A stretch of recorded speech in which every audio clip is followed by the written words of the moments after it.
हजरत मूसा अलैहिस्सलाम के कौम में एक ऐसा शख्स था जिसने बनी इसराइल के सारे सोने चांदी लेकर पिघला दिए और पिघले हुए सोने चांदी से एक ऐसे बछड़े का जिस्म तैयार किया और कुछ ऐसा किया जिससे कि बछड़ा बोलने लगा। और ये सब देखकर बनी इसराइल के काफी सारे लोग उसकी पूजा करने लगे। ये सब देखकर हजरत मूसा अलैहिस्सलाम जब हजरत मूसा अलैहिस्सलाम बनी इसराइल के लोगों के साथ फिरौन की लश्कर से बचने के लिए दरिया को पार किए और दूसरी तरफ पहुंचे तो अल्लाह ताला ने हजरत मूसा अलैहिस्सलाम को कोहे तूर पर बुलाया। फिर हजरत मूसा अलैहिस्सलाम कोहे तूर पर तशरीफ ले गए और वहाँ हजरत मूसा अलैहिस्सलाम 40 दिन तक बिताए। इसकी वजह ये थी कि हजरत मूसा अलैहिस्सलाम पर आसमानी किताब तौरात उतर रही थी। हजरत मूसा अलैहिस्सलाम कोहे तूर पर जाने से पहले अपने भाई हजरत हारून अलैहिस्सलाम से कहा, मेरे तूर पर जाने के बाद तुम मेरे नायब हो, कौम की तबलीग करना और गुमराह होने से बचाना। जब हजरत मूसा अलैहिस्सलाम कोहे तूर पर गए तो बनी इसराइल में एक शख्स था जिसका नाम सामरी था। उन्होंने बनी इसराइल के लोगों से कहा कि तुम सभी लोग तमाम जेवरात मेरे पास ले आओ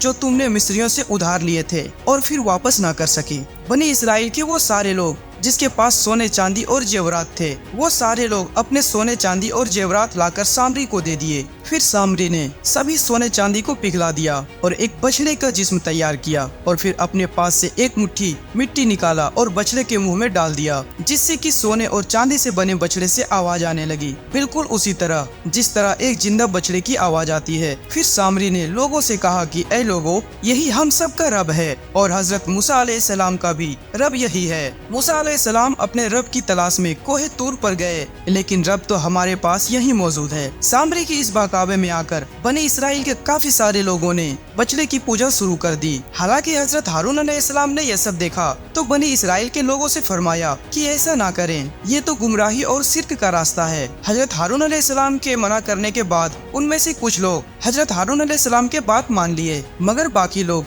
हजरत हारून अलैहिस्सलाम की बात को मानने से इनकार कर दिया और कहने लगे कि जब तक हजरत मूसा अलैहिस्सलाम न आ जाए हम इसी की पूजा करते रहेंगे। इधर कोहे तूर पर अल्लाह ताला ने हजरत मूसा अलैहिस्सलाम से कहा कि ऐ मूसा, तुमने कौम को छोड़कर यहाँ आने में इतनी जल्दी क्यों की? हजरत मूसा अलैहिस्सलाम ने अर्ज किया कि ऐ अल्लाह, इसलिए कि तेरे पास हाजिर होकर अपनी उम्मत के लिए हिदायत हासिल करूं। अल्लाह ताला ने उस वक्त हजरत मूसा अलैहिस्सलाम को बताया कि ऐ मूसा, तुम जिसकी हिदायत के लिए इस कदर बेचैन हो वो गुमराही में मुब्तला हो चुके हैं। हजरत मूसा अलैहिस्सलाम ने जब यह बात सुनी तो मूसा अलैहिस्सलाम बहुत ही जलाल में आ गए। फिर गुस्से और नदामत के साथ अपनी कौम की तरफ वापस हुए। जब हजरत मूसा अलैहिस्सलाम तौरात की तख्तियां लेकर वापस अपनी कौम के तरफ पहुंचे और अपनी कौम में ये अजीब व गरीब हरकत देखा तो तख्तियां जमीन पर रख दी और हजरत हारून अलैहिस्सलाम के पास गए। हजरत मूसा अलैहिस्सलाम हजरत हारून अलैहिस्सलाम पर इस कदर गुस्सा हुए कि हजरत हारून अलैहिस्सलाम के दाढ़ी और बालों से पकड़कर घसीटने लगे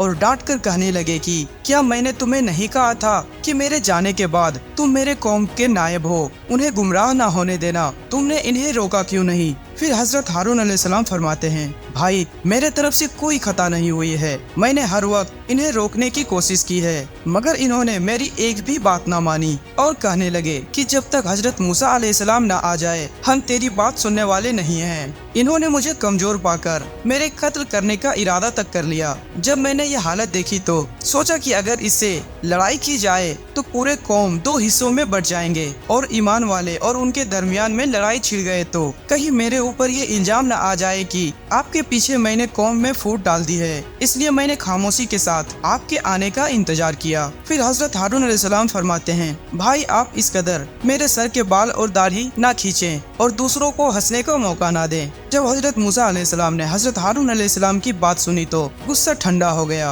और अल्लाह ताला से अपने और अपने भाई के लिए मगफिरत की दुआ मांगी। फिर जब हजरत मूसा अलैहिस्सलाम सामरी से मिले तो उससे पूछने लगे कि बता तूने ऐसा क्यों किया? सामरी ने कहा कि जब हम फिरौन से बचने के लिए दरिया से गुजर रहे थे तो हजरत जिब्राइल अलैहिस्सलाम का घोड़ा हम सभी के आगे था और वह घोड़ा जहाँ भी अपना कदम रखता वहीं से हरी घास उगाती थी, इसलिए मैंने उस घोड़े के पाँव के नीचे आने वाली मिट्टी को उठा लिया और वही मिट्टी इस बछड़े के मुंह में डाल दिया तो बछड़ा बोलने लगा। ये सब बात सुनकर हजरत मूसा अलैहिस्सलाम ने सामरी से कहा कि तुमने एक ऐसी गुनाह की है और उस चीज को छुआ है जिसकी सजा ये है कि तुम दुनिया में पागलों की तरह फिरता रहेगा और लोगों से कहता फिरेगा, मुझे हाथ ना लगाओ, और क़यामत के दिन तुम्हारा भी वही हश्र होगा जो गुमराह हुए लोगों का होगा। और फरमाया कि ऐ सामरी, तू अपने इस माबूद को देख जिसकी पूजा के लिए तूने लोगों को जमा किया है। यकीनन हम इसको जला डालेंगे और इसकी राख को दरिया में बिखेरेंगे। फिर हजरत मूसा अलैहिस्सलाम ने